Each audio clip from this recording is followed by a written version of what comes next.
Jadi dalam kehidupan itu tidak akan berjalan sempurna seperti yang ingin kita rasakan. Selalu akan ada perbedaan pandangan. Ya, bahkan dalam kehidupan rumah tangga saja, ya maaf ya, Anda misalnya seorang istri mau ke sini saja mungkin masih bisa beda pandangan. Warna apa untuk jilbab yang dipakai? Ya, dengan suami bisa berbeda. Papa, bagus yang mana ya? Hijau atau kuning? Ah, kayaknya yang hijau deh gitu kan.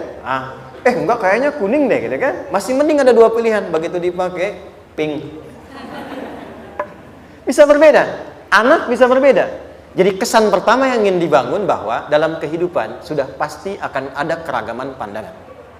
Dan yang kedua, yang tidak normal, keragaman pandangan itu boleh jadi melahirkan tindakan-tindakan yang kontraproduktif. Mungkin akan mendapatkan celaan. Allah dicela. Malaikat dicela.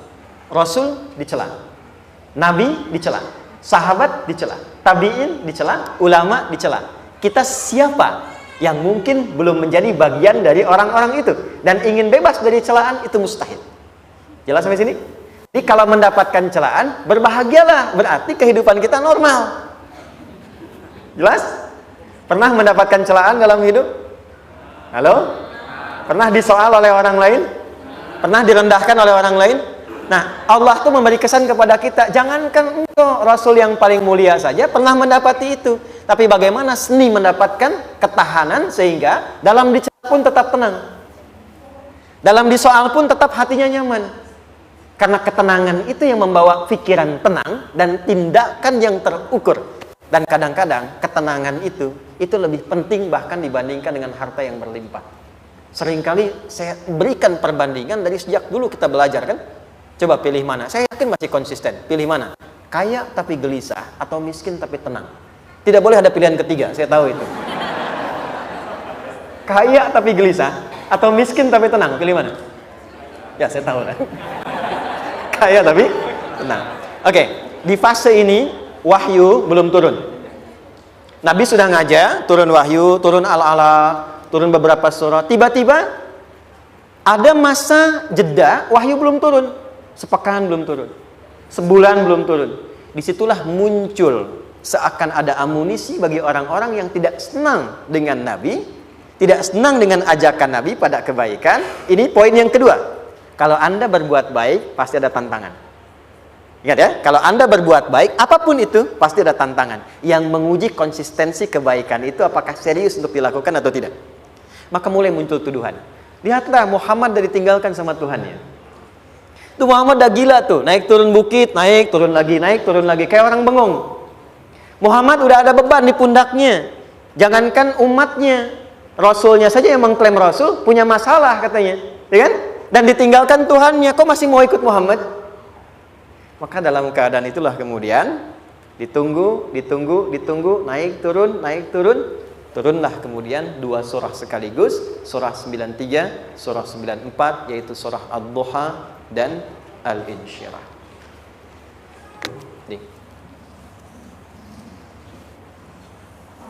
Oke. Ini materinya dahsyat ya. Penting sekali, saking pentingnya ini cepat habis tuh. Sekali lagi. Jazakallah khair. Ya, lebih kelihatan ya. Baik, yuk pelan-pelan. Jadi turunnya surah Ad-Duha dan surah Al-Insyirah, hikmahnya satu atau fungsinya satu, memberikan petunjuk bagaimana mengatasi satu persoalan sesulit apapun, tapi masih dapat menghadapinya dengan keadaan yang tenang. Satu surah ini atau dua surah diturunkan untuk membimbing setiap hamba menuju kepada ketenangan hati.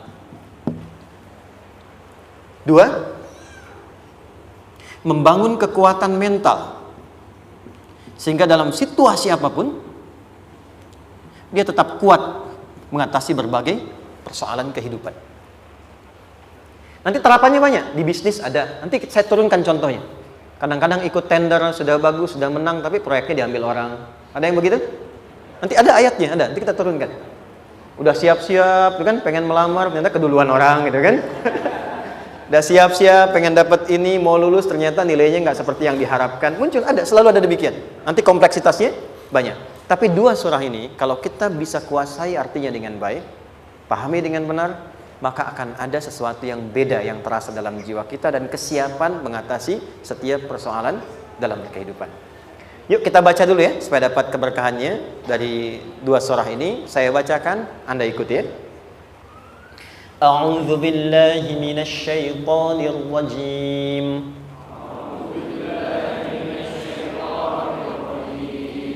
Bismillahirrahmanirrahim.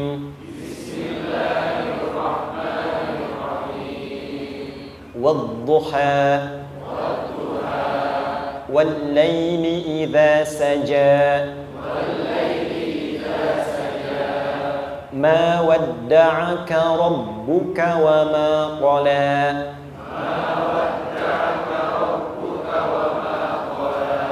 ما ودعك ربك وما قلى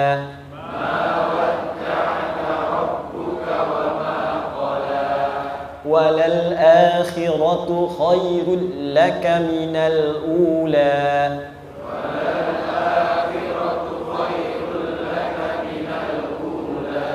ولسوف يعطيك ربك فترضى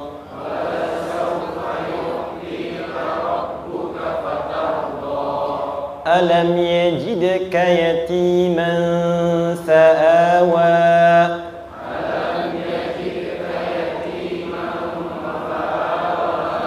ووجدك ضالا فهدى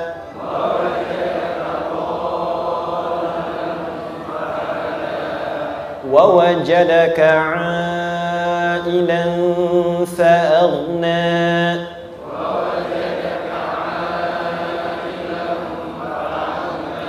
فأما اليتيم فلا تقهر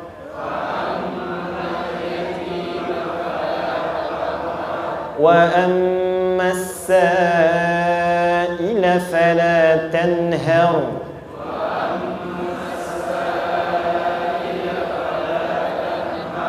وأما بنعمة ربك فحدث.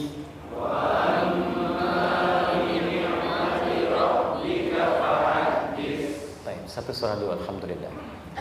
Izin saya bacakan tadi untuk diikuti supaya setidaknya kalau kita pulang dan ditanya bagaimana hidupmu engkau jalani, seperti apa engkau berinteraksi dengan Quran yang telah aku turunkan, maka kita pernah menjawab, ya Allah, kami pernah bacakan itu. Jangan pernah kita berkehidupan sampai wafat dan tidak pernah berinteraksi dengan Quran walaupun sekedar membacanya. Wadduha, aku bersumpah, setiap huruf waw yang berada di awal kalimat di satu surah itu makna utamanya berarti sumpah. Ya, qasam, sumpah. Seringkali diartikan demi, ya. Wal asri, demi masa. Wal fajri, demi waktu fajar. Wal laili, demi malam. Intinya sumpah. Sebentar, pelan-pelan. Kalau Allah menyampaikan sesuatu kepada kita, yakin tidak? Saya ulang, yakin tidak? Serius? Hah? Kalau yakin, kenapa tidak dilakukan? Ya, itu pertanyaan besar ya. Baik, kalau Allah menyampaikan, tidak bersumpah pun harusnya kita yakin. Tapi kalau Allah bersumpah dalam kaidah ilmu tafsir, berarti ada sesuatu yang sangat penting, yang saking pentingnya akan sangat dibutuhkan oleh setiap hamba, sehingga diminta setiap hamba itu fokus menyimak apa yang mau disampaikan. Bahkan saking pentingnya menyimak itu, Allah bersumpah. Jelas? Jadi kalau teman-teman menemukan di Quran ada ayat dibuka dengan sumpah, berarti ada kasih Allah yang tinggi yang akan disampaikan di ayat itu sampai meminta kita fokus untuk menyimaknya. Ad-duha, untuk memudahkan maknanya, teman-teman, kalau waktu duha itu jam berapa ya? Oke, sebetulnya dimulai sejak matahari itu mulai naik, yang memantulkan ya atau menyinari cahayanya itu mulai terasa lembut. Ya, kalau misalnya kita ambil 1,5 jam setelah subuh. Sekarang subuh 4:30 lah, taruhlah 4:30 ya. 1,5 jam berarti jam 6 kan? Nah, itu awal duha tuh. Awal duha. Sampai ke pertengahan kurang lebih 9:30, jam 10. Akhir duha jam 11 sampai menjelang ke zuhur. Awal duhanya disebut dengan syuruk namanya. Syuruk. Jadi syuruk itu awal duha. Kalau sudah jam 6 ada cahaya matahari ya. Enak nggak ke tubuh kita itu? Nyaman nggak? Jam 8 enak nggak kalau berjemur ya? Jam 9 enak ya? Nah, ini kata kiasan dalam bahasa Arab. Kalau kita merasakan sesuatu yang enak, nyaman, memberikan manfaat yang banyak, itu orang Arab sering memberikan kiasan dengan waktu-waktu tertentu. Di antaranya duha. Jadi kalau kita menemukan kalimat duha, jangan langsung diartikan ke waktu duhanya. Boleh jadi yang diinginkan adalah makna di balik itu, yaitu semua kenikmatan dan kenyamanan yang didapatkan. Cara mengartikan ini, wadduha, aku bersumpah, kata Allah, ya Muhammad, demi semua kenikmatan yang kau rasakan dalam hidup, seperti engkau merasakan kenikmatan cahaya duha itu. Jelas? Wal-laili idza saja, dan aku bersumpah, al-lail, lail itu apa? Malam. Baik, lail turunannya, layali jamaknya, lela, lili, lala, itu malam. Jadi kalau ada ibu leli, ibu malam-malam ya. Lail. Oke. Lail itu malam. Malam gelap nggak? Gelap. Tapi kalau gelapnya gulita, tidak ada cahayanya, gelap betul gitu. Gelap ya. Misalnya sedang kita dapati misalnya satu momentum padam lampu, padam semua, dan pas gerhana misalnya gelap sekali. Nah, itu bahasa Arabnya disebut dengan saja namanya. Ya, saja. Wal laili idza saja. Dan malam apabila telah gulita, zaman Nabi kan nggak ada lampu, ya, belum ada PLN, ya, dan seterusnya. Jadi gelapnya betul-betul gelap. Saya mau tanya sebentar, biasanya kalau situasi gelap itu mudah nggak menemukan benda tertentu? Melangkah mudah atau sulit? Tidak mudah untuk dilakukan kan? Dalam bahasa Arab, kalau kita ingin mengungkapkan satu kegamangan yang luar biasa, sampai kita merasakan gelap dan sulit melangkah. Bukan hanya karena nggak ada cahaya, mungkin karena ada pekerjaan tertentu yang menyulitkan, masalah tertentu yang menyulitkan, sehingga merasa seakan-akan kita tuh gelap. Makan nggak enak, melangkah susah. Pernah nggak merasakan situasi yang saking beratnya satu beban itu seakan-akan makan nggak mau, melangkahnya berat, ada vertigo, kadang-kadang pusing. Pernah merasakan itu? Itu bahasa Arabnya, wal-laili idza saja. Perhatikan kalimatnya, ya Muhammad sallallahu alaihi wasallam, aku bersumpah demi semua kebahagiaan dan kenikmatan yang engkau pernah raih, seperti merasakan kenikmatan cahaya duha. Dan mungkin persoalan hidup yang pelik yang membuat engkau merasakan kesulitan, seakan-akan merasa di suasana gelap yang gulita. Ma wadda'aka rabbuka wa ma qala. Tanamkan dalam jiwamu yang paling dalam, aku tidak akan pernah meninggalkanmu. Ada suami pulang dari pekerjaan, mendapati istri sedang termenung dan mengalir air matanya. Tiba-tiba suaminya datang mengatakan, hangat sekali pada istrinya, di sampingnya, membelainya dan mengatakan, "Ma, demi semua suka yang pernah kita lalui bersama, dan demi duka yang mengalirkan air matamu saat ini pun, tanamkan dalam hatimu yang paling dalam, Papa akan selalu bersama Mama dalam setiap situasi itu." Kira-kira para ibu merasakan itu bagaimana perasaannya? Masa sih? Tapi itu menarik loh. Menarik ya. Jadi kalau teman-teman ngaji surat Yusuf, di surat Yusuf itu laki-laki diilustrasikan dengan matahari, perempuan diilustrasikan dengan rembulan. Ya? Inni ra'aitu ahada asyara kaukaba wasyamsa wal qamara ra'aituhum li sajidin. Ayah, aku melihat bulan dan matahari serta 11 gemintang sujud hormat kepadaku. Jadi matahari diartikan itu sebagai laki-laki, suami, ayah. Kenapa disebut matahari? Diilustrasikannya, matahari itu kan menyengat dengan kuat. Kalau kita menjemur, mengeringkan pakaian, melindungi. Tipikal suami itu melindungi. Ada yang ganggu istri, sengat dengan kuat. Ada air mata yang mengalir, hei, keringkan itu sehingga tidak larut air mata mengalir di pipinya. Itu matahari. Sebaliknya rembulan. Rembulan itu kan enak dipandang, bukan bulannya ya, bukan bulannya. Kalau bulannya kan desainnya nggak sempurna baik terlihat, tapi cahaya rembulannya. tampil dengan indah, tampil dengan baik, enak dipandang, menenangkan, dan tidak tertukar. Jangan sampai ada istri jadi matahari, suami jadi rembulan. Jelas ya? Dengan kekuatan bulan aku menghukummu, ya kan? Itu salah. Oke. Tahan sampai sini, tahan. Lihat baik-baik. Saya berhenti sampai sini dulu. Kalau di Quran ada ayat menyebutkan, tidak spesifik orang yang disebutkan dan kapan kejadiannya, maka peristiwa itu akan terjadi dan dialami oleh kemungkinan generasi berbeda di setiap masa dengan tokoh berbeda tapi perasaan yang serupa. Sebaliknya, kalau disebutkan namanya, jelas identitasnya, kapan kejadiannya, maka peristiwa itu hanya akan menimpa orang tersebut dan tidak akan dialami lagi orang lain setelahnya. Saya tanya dulu yang akhwat, yang perempuan, kenal Maryam? Kenal, bagus. Kenal di mana? Maryam anaknya Imran, mengandung, melahirkan Isa alaihissalam, Yesus Mesias, tanpa disentuh laki-laki manapun. Dan di Quran identitasnya disebutkan langsung, Maryam binti Imran, wa Maryam ibnata Imran. Ini menunjukkan kesan bahwa yang mengandung dan melahirkan tanpa disentuh laki-laki manapun, itu hanya Maryam anaknya Imran. Ingat ya, mengandung, melahirkan tanpa disentuh laki-laki manapun. Bukan mengandung, melahirkan tanpa suami, kalau itu banyak dia. Ya, mengandung, melahirkan tanpa disentuh laki-laki manapun. Hanya Maryam binti Imran. Tapi kalau nggak disebutkan siapa orangnya, kapan kejadiannya, tidak detail disebutkan, ini artinya situasi itu akan dialami kembali oleh orang di masa depan dengan generasi yang berbeda tapi substansi yang sama. Pertanyaannya, pernahkah kita mengalami situasi yang sulit sampai seakan merasa gelap? Nah, baik, maka adab yang pertama, jika mengalami situasi seberat apapun dalam berkehidupan, maka dekati Allah Subhanahu wa ta'ala. Ini awalnya, dekati Allah.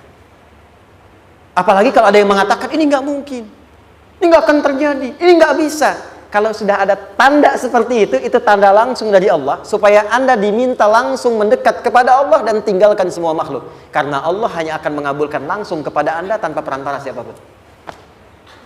Itu yang terjadi pada Nabi Zakaria. Ini nggak mungkin, ini mustahil.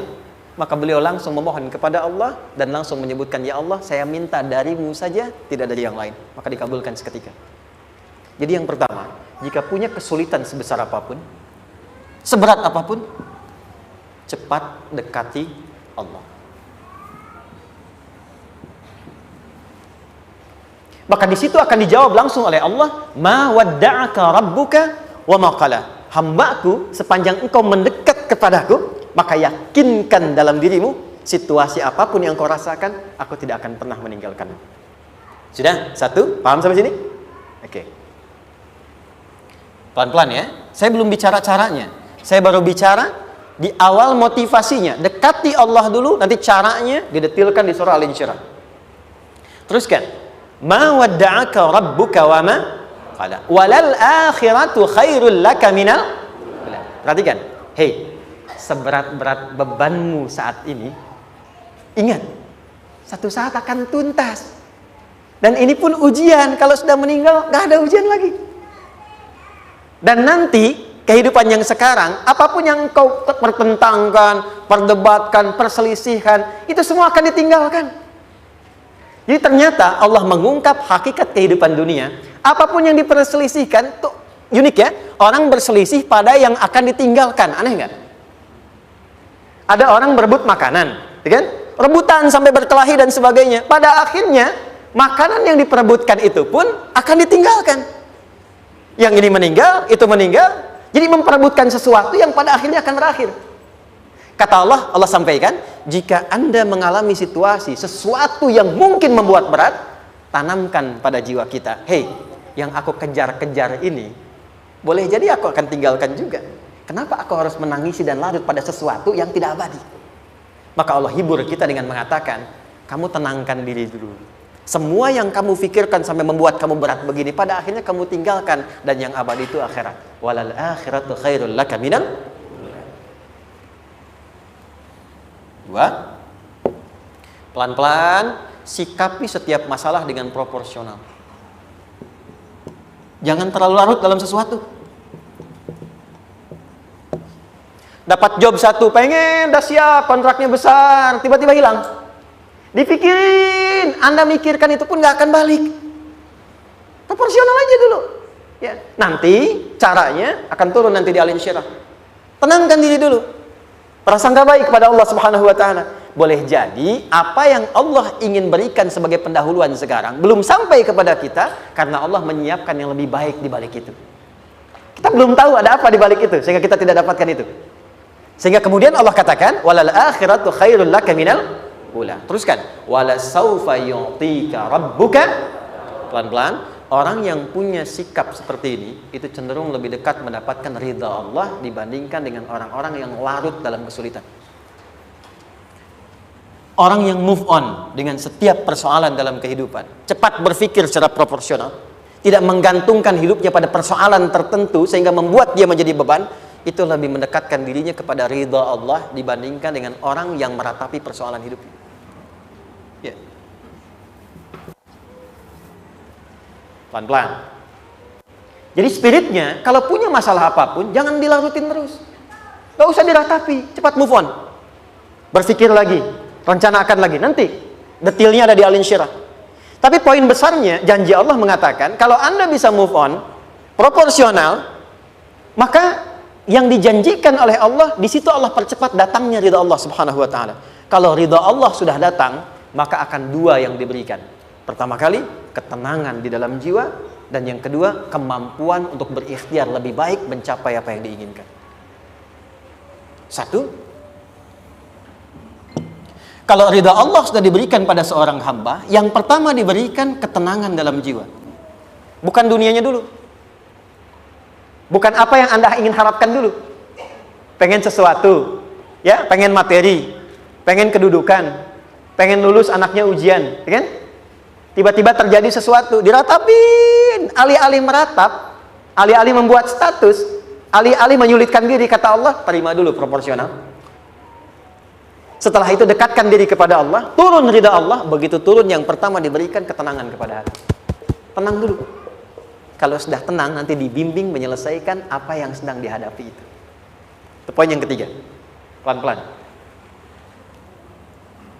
4. Kita masuk ke detail sekarang. Perhatikan baik-baik. Ini yang paling menarik. Alam yajidka yatiman fa'awa. Muhammad SAW, bukankah dulu engkau yatim? Punya banyak masalah? Aku selesaikan juga. Ayahmu meninggal sebelum lahir, ada ibu. Ibu meninggal, ada kakek. Kakek meninggal, ada paman. Ya kan? Ada teman yang menemani Sayyidah Khadijah. Teman yang setia. Semua kebutuhan tersedia. Artinya Pak, perhatikan baik-baik. Kalau Anda punya masalah sekarang, jangan sampai melupakan yang dulu-dulu pun pernah tuntas Allah selesaikan. Jadi kalau sekarang sedang punya persoalan, jangan sampai satu masalah ini membuat Anda kehilangan harapan dan kehidupan. Sementara Anda sadar, dulu pun banyak masalah kok selesai juga. Kenapa dengan yang satu ini kita harus jatuh? Sekarang usia berapa? 20, 30, 40, 50. Sekarang usia 50 tahun, ada masalah, baru 5 menit datang sudah merasa jatuh. Yang 50 tahun ke belakang yang banyak selesai itu kita nilai atau tidak? Maka kata Allah, seperti yang dulu pernah aku selesaikan ribuan masalah itu, yang sekarang pun mudah aku tuntaskan. Jelas? Nah, secara psikologi, orang-orang yang selalu bertindak seperti itu akan selalu punya harapan lebih tinggi untuk menyelesaikan persoalannya. Jadi kalau sedang punya masalah, pikirkan yang dulu juga selesai, masa yang sekarang nggak selesai. Itu prinsipnya. Secara psikologis demikian. Jelas ya? Oke. Wa wajadaka dhallan fahada. Muhammad, dulu engkau pernah mengalami melihat masyarakat banyak berbuat yang tidak baik, aku berikan petunjuk. Kuncinya fahada di situ. Orang yang punya motivasi kuat dan keyakinan untuk bisa menyelesaikan persoalannya, maka dia akan lebih cepat mendapatkan petunjuk Allah untuk mendapatkan solusi terbaik. Ada sini. Saya agak cepat ya, mohon izin. Wa wajadaka 'ailan fa'aghna. Bahkan, maaf, bukan sekedar selesai, kalau perlu saya bikin kaya, kata Allah. Aghna itu kalau ilmunya luas. Kalau harta, hartanya banyak. Kalau kedudukan, kedudukannya tinggi. Hei, engkau yang sedang mengejar kedudukan, aku tahan sebentar karena ada yang nggak bagus untukmu di sini. Tapi kalau kamu terima, aku angkat itu lebih daripada apa yang kamu harapkan. Kamu pengennya bintang 2, aku naikkan sampai bintang 4. Kalau perlu 5 sekalian. Hei, kamu yang in kampus di sini, aku tahan, bahasa kamu nggak lulus, kamu nangis, kamu mengadu, kamu datang pada orang tuamu. Orang tua mulai protes, mulai curhat macam-macam. Terima dulu. Mungkin di sini ada yang tidak baik seperti doa ibumu yang sering memohon, ya Allah, jangan sampai anakku berbuat yang salah. Jangan sampai terjebak narkoba. Jangan sampai terbawa tawuran. Di sini ada yang kurang tepat untukmu. Kalau kamu ridha, kamu terima, kamu proporsional, bahkan aku pindahkan ke kampus yang lebih baik yang tidak kamu bayangkan sebelumnya. Di orang-orang yang selalu menerima apa yang Allah ujikan dan ridha dengan itu, maka Allah akan angkat derajatnya bahkan melebihi ekspektasi dirinya. Paham? Kalau sudah seperti itu, maka lihat ujung ayatnya. Lihat ujung ayatnya. Fa'ammal yatima fala taqhar. Hei, maka jangan pelit berbagi kepada orang lain. Share. Kalau sudah sukses, share. Berbagi, bukan hanya materi, bagi ilmunya, ya, bagi kebahagiaannya. Wa ammas sa'ila fala tanhar. Jangan sampai nunggu orang minta. Kalau lihat ada kawan yang butuh, sekarang Anda sukses. Tapi boleh jadi kesuksesan Anda itu tangganya dari teman-teman Anda. Kalau sudah teraih ke atas, lihat lagi anak tangganya ke bawah. Ajak teman, jangan ditunggu minta. Ajak, bawa dia, berikan peluang. Jangan sampai dia minta, apalagi Anda bentak-bentak. Aku kan yang dulu bantu kamu. Jangan sampai keluar kata-kata itu. Kamu bisa naik di atas karena aku kan yang dulu bantu kamu. Kamu bisa jadi pemeran utama karena aku yang rekomendasikan. Karena aku yang dorong kamu, misal. Jangan sampai keluar kata-kata itu. Apalagi langsung keluar, tidak. Ini karena ilmuku saja misalnya. Kalau itu bisa dilakukan dengan baik. Lihat ujungnya. Wa amma bi ni'mati rabbika fahaddits. Maka semua nikmat yang dirasakan akan mudah untuk diimplementasikan dan disyukuri. Jadi semua nikmat itu bukan cuma dirasakan. Jadi membagi semua nikmat itu adalah rasa terbaik untuk menikmatinya. Maaf ya, Anda kalau punya makanan, dimakan sendiri. Dengan dibagi sama-sama, kira-kira rasa nyamannya yang pertama atau yang kedua? Kedua. Makan sendiri, enaknya sendiri kan? Tapi ketika ada teman berbagi dan tahu, oh enak ya, nyaman ya, ada kebahagiaan, ada ngobrol, ada tertawa, ada kebersamaan, itulah inti nikmat yang sesungguhnya. Wa amma bi ni'mati rabbika. Ternyata masalah yang diberikan bukan ingin memberikan beban, tapi ujungnya, endingnya supaya Anda bisa mendapatkan nikmat berkualitas yang bisa dibagi. Lihat surat Ad-Duha itu jangan cuma lihat awalnya, lihat ujungnya. Ternyata ketika seseorang mendapat masalah seberat apapun, itu bukan ingin membebani, tapi ingin meningkatkan kualitas hidupnya supaya mendapatkan nikmat yang lebih besar dan merasakan nikmatnya itu dengan berbagi. Itu poinnya. Jadi kalau sampai sini kita paham dan kita beri nama misalnya dengan fikih ujian, jadi kalau desain ujian ini sistematikanya kita pahami, maka tidak ada alasan untuk mengeluhkan persoalan. Jadi melihat masalah itu bukan sebagai beban, pada akhirnya melihatnya sebagai tangga untuk mencapai kebahagiaan. Jelas sampai sini? Baik, kalau sudah seperti ini ingin punya masalah atau tidak ingin punya masalah? Tidak. Ingat ya, jadi kalau anak pulang bawa masalah, dilihatnya jangan beban. Oh, Allah ingin menaikkan kualitas pada anak saya, yang dengan itu menjadikan ia mendapatkan nikmat yang belum pernah didapati. Kalau rumah tangga sedang ada masalah, jangan banyak diperseterukan, tapi direnungkan sejenak. Oh, Allah ingin meningkatkan kualitas rumah tangga ini, sehingga kita bisa mendapatkan nikmat yang tidak pernah didapati sebelumnya. Makanya nikmat berumah tangga itu yang terbesar, selalu bertambah ketika menyelesaikan masalah. Silahkan cek. Kalau sedang ada masalah berseteru kan, tapi setelah selesai kan jadi lebih nikmat ya. Ya, lebih senang lagi, lebih cair lagi, lebih bahagia lagi, lebih mendukung lagi. Ternyata ada nilai-nilai kebaikan yang tersimpan yang belum disadari sepenuhnya. Pertanyaannya, kadang-kadang mudah diucapkan, tapi tidak mudah mempraktekkan. Bagaimana itu semua bisa ditempuh dengan baik sehingga ketika mengalaminya kita bisa tenang menghadapinya. Maka turunlah surah Al-Insyirah. Saya cepat.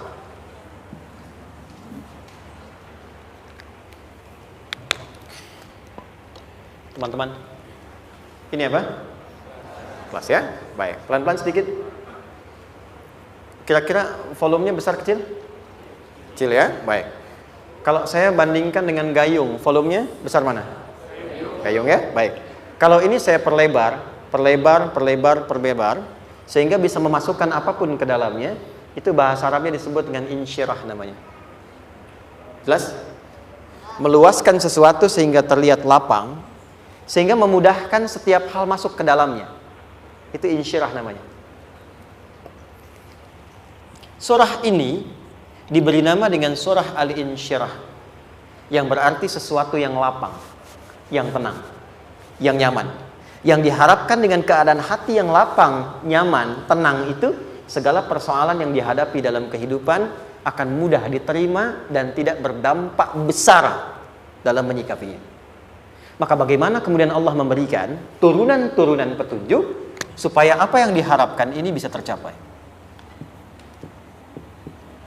Satu, izin mengilustrasikan. Saya kasih cerita sebentar. Ada seorang anak muda, kisah ini sangat viral, hampir setiap kita bisa mendapatinya.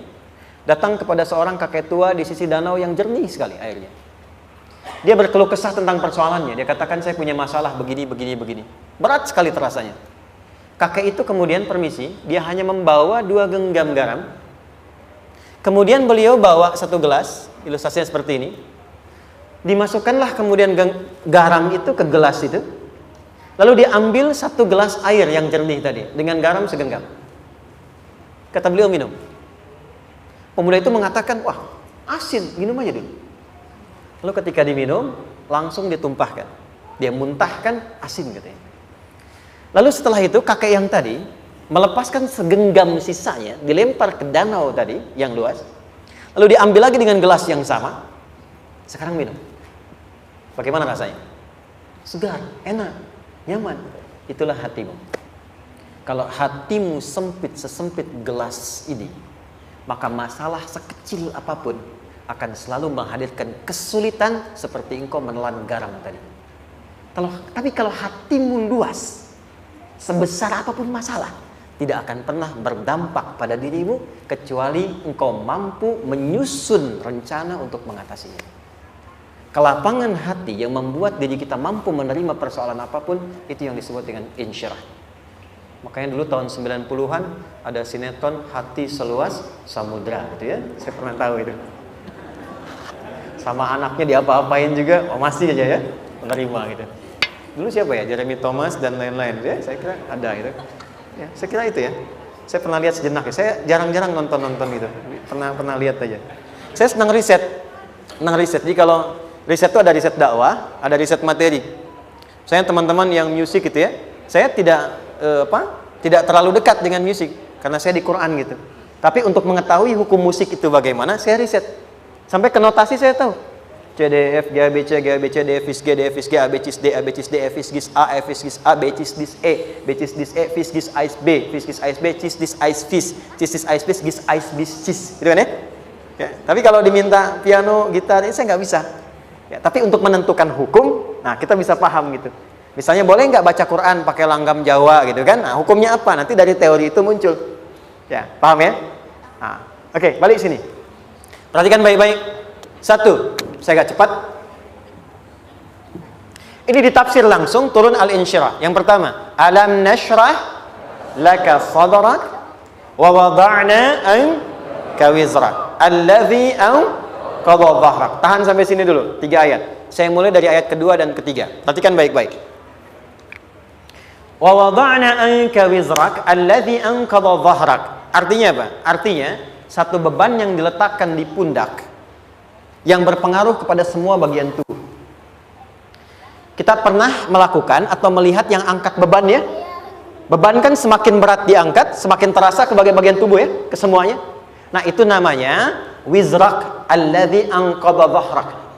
Beban yang dipikul yang berat sekali sampai semua merasa. Makanya jadi satu ungkapan dengan mengatakan dia sedang memikul beban yang sangat berat. Sampai kepalanya pusing, tidur nggak nyaman, miring kanan, miring kiri. Itu namanya ya alladzi anqadha dhahrak. 1. Saya percepat, akan ada satu masa dalam hidup setiap hamba merasakan satu persoalan yang seakan-akan beban berat yang dipikul sampai merasa kesulitan dari ujung kepala sampai ujung kaki. Siapapun itu. Jujur ya, setiap kita tanyakan pada diri sendiri. Setiap kita yang ada di sini, saya yakin pasti pernah atau bahkan akan mengalami satu peristiwa yang merasakan beban berat sampai seakan-akan ujung kepala sampai ujung kaki merasakan sakitnya. Ada yang sudah mengalami atau bahkan nanti akan ada yang melalui. Perhatikan baik-baik. Teruskan ayatnya. Wa rafa'na laka. Perhatikan. Kalau ada yang sedang merasakan itu, yakinlah kata Allah, pada saat itu sesungguhnya Allah sedang mengangkat derajatnya dan meningkatkan kualitas hidupnya untuk mencapai sesuatu yang istimewa yang belum pernah diraihnya. Dari sini kita buat persamaan. Ujian. Perhatikan. Berbanding lurus dengan harapan, banding lurus dengan solusi nanti pada akhirnya. Fokus. Lulus di sini, insya Allah setiap persoalan akan lebih mudah untuk diatasi. Ujian, seberat apapun yang sedang kita alami, tidak akan pernah diberikan kepada kita oleh Allah, kecuali ternyata hikmahnya untuk mengabulkan harapan-harapan besar yang sebetulnya kita mintakan. Jujur ya, setiap kita kan sering punya permohonan ya, sering berdoa ya. Ya Allah minta ini, minta itu, minta ini, minta itu, gitu kan? Nah, cara Allah mengabulkan harapan kita itu, yang pertama, jalurnya lewat ujian. Karena semua kesuksesan itu, desain dasarnya adalah melewati ujian. Coba, anak-anak kita yang sedang sekolah itu, apa mungkin diwisuda dengan penuh kebahagiaan kalau nggak mengalami ujian? Lewat ujian dulu kan? Dia belajar dulu, ujian dulu, ngatasin soal dulu, lulus, baru wisuda. Apakah mungkin akan dapat IPK 4 yang diharapkan kalau tidak mengalami ujian? Belajar dulu, ya kan? Ada waktu, sempat dia bangun malam, siang, dan seterusnya, belajar, keringat, dan sebagainya, baru bahagia kan? Dan ternyata belajar itu untuk diwisuda. Sebab kalau kita tidak belajar, mustahil dapat wisuda. Kalau tidak lewat ujian, mustahil dapat ijazah. Karena ternyata harapan itu, hukum dasarnya dalam berkehidupan, bisa diraih dengan melewati ujian. Ini poinnya. Jadi mohon, kalau sedang mengalami sebuah peristiwa, dan kita harus menghadapi itu, coba renungkan. Sebetulnya pernah berdoa apa sampai kita mengalami itu, sehingga dengan jalan itulah sebetulnya Allah ingin mengabulkan harapan yang dulu pernah kita mintakan. Jelas? Oke, satu. Yuk turunkan rumus ya pelan-pelan. Quran surah kedua ayat 286. Ini kesini dulu baru nanti kita balik lagi. 2 Al-Baqarah ayat 286. La yukallifullahu nafsan illa usaha. Tahan sampai sini. Lihat baik-baik. Hukum yang pertama. Hukum pertama. Allah tidak mungkin menguji seorang hamba di luar batas kemampuannya. Jadi kaidah yang pertama tadi, kalau kita sedang diuji, sebetulnya ada harapan dan doa yang pernah kita mohonkan dan Allah ingin mengabulkan itu, jalan pertamanya adalah ujian. Tapi adilnya Allah, tidak akan pernah kita diuji kecuali sesuai dengan kemampuan kita. Jadi kalau nggak mampu, nggak mungkin diberikan ujian. Ingat ya? Kalau tidak mampu, tidak mungkin diberikan ujian. Artinya, harapan yang kita mohonkan pun akan sesuai dengan kemampuan kita. Jadi kalau kita minta sesuatu, nggak mungkin bisa menggunakannya, nggak akan dikasih. Nah, balik ke sini, untuk memberikan ketenangan kepada hati kita, kalau sedang menerima persoalan, setelah kita mengatakan, oh ini mungkin ada harapan yang ingin saya dapatkan, jalannya lewat sini. Untuk memberikan ketenangan kepada hati, begitu persoalannya tiba, langsung katakan pada diri kita, saya pasti bisa menjalaninya. Mustahil saya diuji kalau nggak mampu menjalaninya. Itu bahasa singkatnya. Ingat ya? Kalau ingin mudah menyelesaikan persoalan, kata Quran, setiap ada ujian, langsung katakan pada hati kita, insya Allah bisa. Nggak mungkin saya diuji kalau saya nggak sanggup. Jelas? Dan tanamkan itu pada hati yang paling dalam. Ini nggak mudah. Kalau cuma disimpan di pikiran, jadi beban. Tapi kalau Anda tanamkan dalam hati, seberat apapun masalahnya, pasti saya sanggup, pasti saya bisa. Pernah lihat dulu ada acara 90-an Benteng Hattori? Oke? Benteng Takeshi ya? Takeshi ya, gitu kan, artinya kan bisa jawab ya.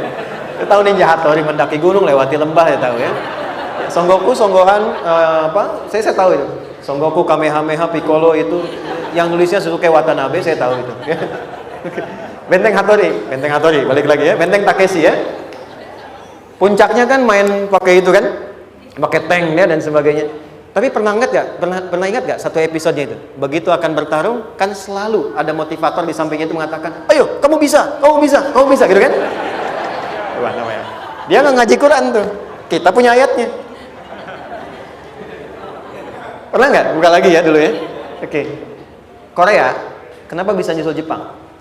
Salah satunya, waktu Jepang itu maju, setiap di Korea itu ditanamkan dari mulai anak-anak TK-nya.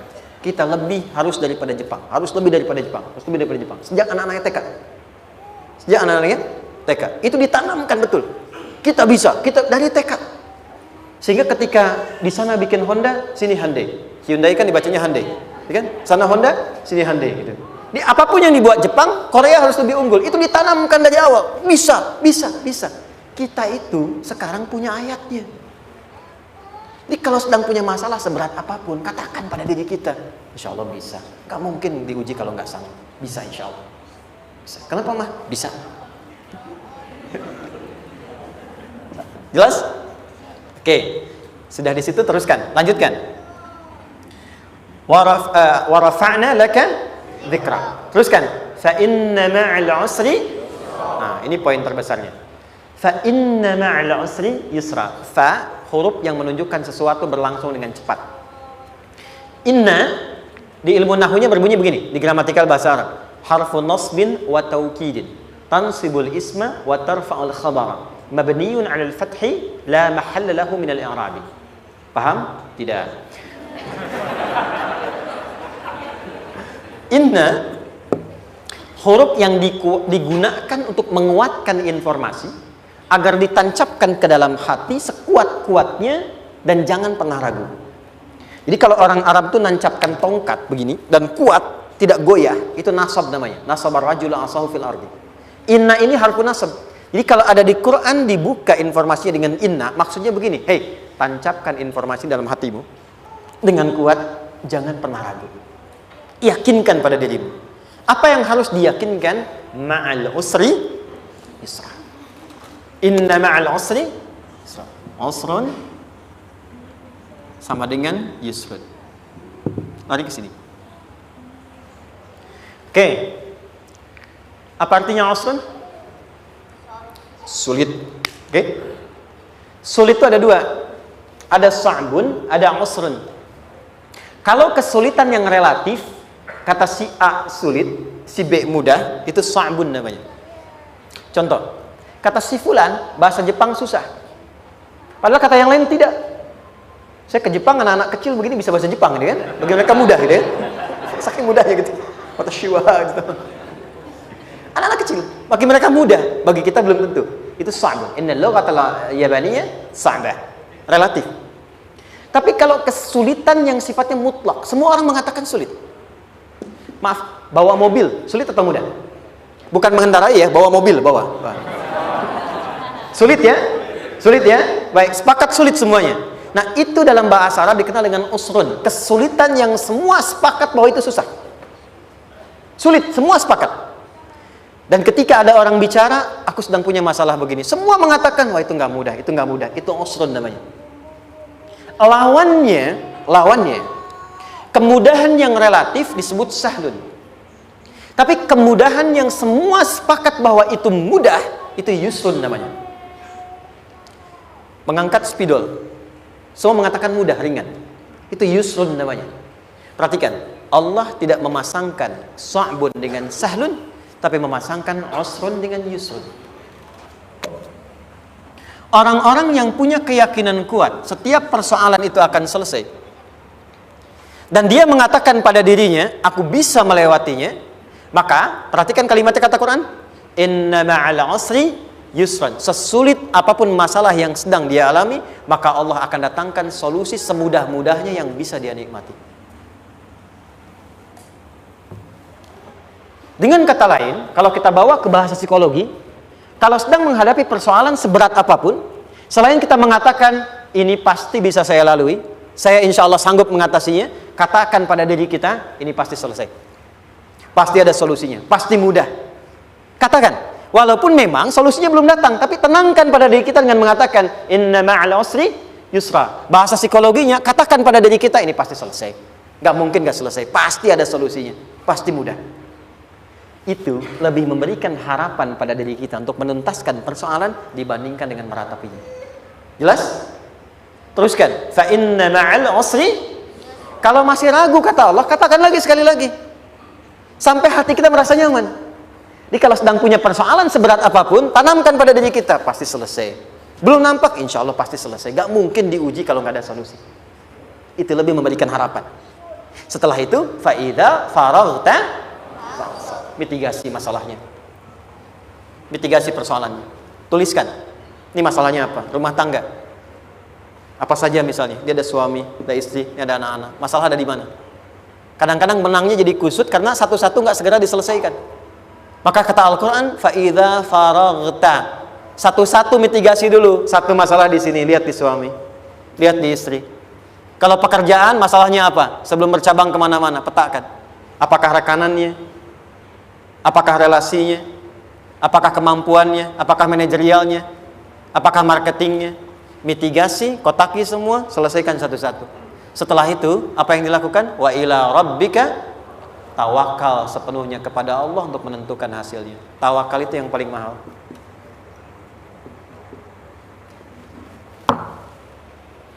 Anda kalau nggak punya kepasrahan, stres. Karena selalu memikirkan apa yang mau dikerjakan dan selalu orientasi pada hasil. Kita punya tawakal. Kalau kita mampu menyerahkan sesuatu, gini, di sini ada orang yang paling jago misalnya main basket. Ada pertandingan basket. Begitu dibuka, udah tim musyawarah serahkan aja pada si fulan. Kan? Dia yang paling jago, dia. Bukankah dengan menyerahkan itu bukan hanya kita berikan sebuah tugas, ya kan? Tapi dengan itu ada kelapangan tersendiri kan? Yakinlah sukses, ini paling hebat. Pernah ada perasaan gitu? Sekarang, siapa yang paling mampu menguasai? Siapa yang paling hebat menyelesaikan segala hal? Siapa yang punya segalanya? Bukankah Allah? Orang-orang yang punya tingkat tawakal yang tinggi, maka satu, dia akan lebih stabil keadaan mentalnya dan tidak akan pernah gelisah dengan kekecewaan. Nggak ada kecewa. Karena tawakal itu kalau sudah kepasrahan pasti menerima hasil. Kalau sudah tawakal, terserah Allah tetapkan apa saja. Mau dapat sekarang, dapat besok, dapat nanti. Puncak yang paling tinggi, tugasmu hanya berikhtiar semampu yang bisa dilakukan. Selanjutnya, biarkan Allah menetapkan apa yang menjadi bagian dari maslahat kehidupan kita. Saya tutup. Cara Allah menjawab harapan kita ada 3. 1. Memberi langsung apa yang kita mintakan. 2. Menunda itu sampai kita siap menerimanya. 3. Mengganti apa yang kita inginkan dengan apa yang kita butuhkan. Saya ulang ya. 1. Memberi langsung apa yang kita mohonkan. Misal, ya Allah saya ingin A misalnya, anak saya pengen ke ITB. Tapi nggak mungkin tiba-tiba langsung masuk ITB kan? Pasti lewat ini dulu kan? Ada ujian dulu, ikut tes dan seterusnya diterima sesuai. 2, kadang menunda sesuatu sampai dia sanggup menjalaninya. Anda punya anak usia 5 tahun, pengen diberikan motor. Anda mampu untuk memberi motor, dikasih nggak? Tidak. Sampai dia sanggup mengendarai motor, baru Anda berikan. Terkadang ada yang kita minta sekarang, tidak didapati sekarang. Tapi ternyata tahun depan kita dapat. Kita harus sadar bahwa anugerah yang kita dapatkan tahun depan itu sebetulnya adalah hasil doa kita di tahun ini. Pernah dengar nggak kisah viral? Nabi itu berdoa baru dikabulkan setahun setengah. Setahun 6 bulan. Padahal itu Nabi loh. Kiblat pertama kita kemana? Palestina kan? Baitul Maqdis kan? Nabi berdoa, mohon terus nengok ke langit. Al-Baqarah 144, minta, jawabannya turun setelah setahun setengah, setahun 6 bulan. Ada yang mengatakan di tafsir setahun 8 bulan, baru dikabulkan setelah setahun setengah. Padahal kurang soleh apa Nabi? Nabinya siap, mungkin umatnya yang belum siap. Nabinya siap, tapi ada tantangan di masyarakat yang tidak mudah, yang mungkin bisa meruntuhkan dakwah, baru dikabulkan setahun setengah. Ketika semua umatnya sudah bisa siap menerima itu. Boleh jadi apa yang diminta orang tua sekarang terkabulnya mungkin belasan puluhan tahun pada anaknya yang nomor sekian. Tahu Imam Syafi'i? Imam Syafi'i itu kan nama aslinya Muhammad. Bapaknya Idris. Kakek yang ke atas, yang ketiga namanya Syafi'i. Kenapa disebut Imam Syafi'i? Dinisbatkan pada kakek yang ke atasnya. Ternyata kakeknya ini seorang ulama besar, saleh, memohon kepada Allah. Setiap di keturunannya ada yang bisa menggantikan lebih soleh, lebih baik lagi. Ternyata yang didapatkan bukan dari anaknya, tapi generasi keturunan yang kesekian. Anda belum sekarang bisa hafal Quran. Misalnya, Anda bermohon, berdoa, boleh jadi yang hafal, mungkin bukan di anak, bisa di cucu, bisa di bagian keluarga yang lain. Maka, terkadang tawakal itu tidak hanya memberikan hasil yang cepat, tapi memberikan keindahan yang terasa tertunda, tapi melengkapi kebahagiaan yang dirasakan. Penutupnya, boleh jadi minta ke ITB, diterimanya di Unpad. Minta motor, dapatnya mobil. Kalau itu senang, luar biasa. Minta mobil, dapatnya motor, gitu kan? Ternyata kadang-kadang di sini yang terakhir, saya tutup, Allah mengabulkan apa yang kita butuhkan, bukan apa yang kita inginkan. Anak Anda sakit, dibawa ke dokter, kata dokter jangan dulu makan jeruk. Maka Anda pulang, dia minta jeruk, Anda berikan apel. Saya nggak mau apel mah, saya pengennya jeruk. Nggak apa-apa nah, ini apel rasa jeruk misalnya kan? Anda berikan. Ternyata apa? Bukan ingin menyakiti dan tidak mengabulkan keinginan anak, tapi lebih memberikan apa yang dia butuh. Kadang-kadang maaf ya, teman-teman mintanya proyek A, udah capek, di situ nggak dapat, dapatnya di yang lain. Teman-teman, itu Allah berikan sebetulnya hasil ikhtiar Anda yang sebelumnya. Cuma dikasih yang lebih baik, yang tidak Anda pernah bayangkan maslahat.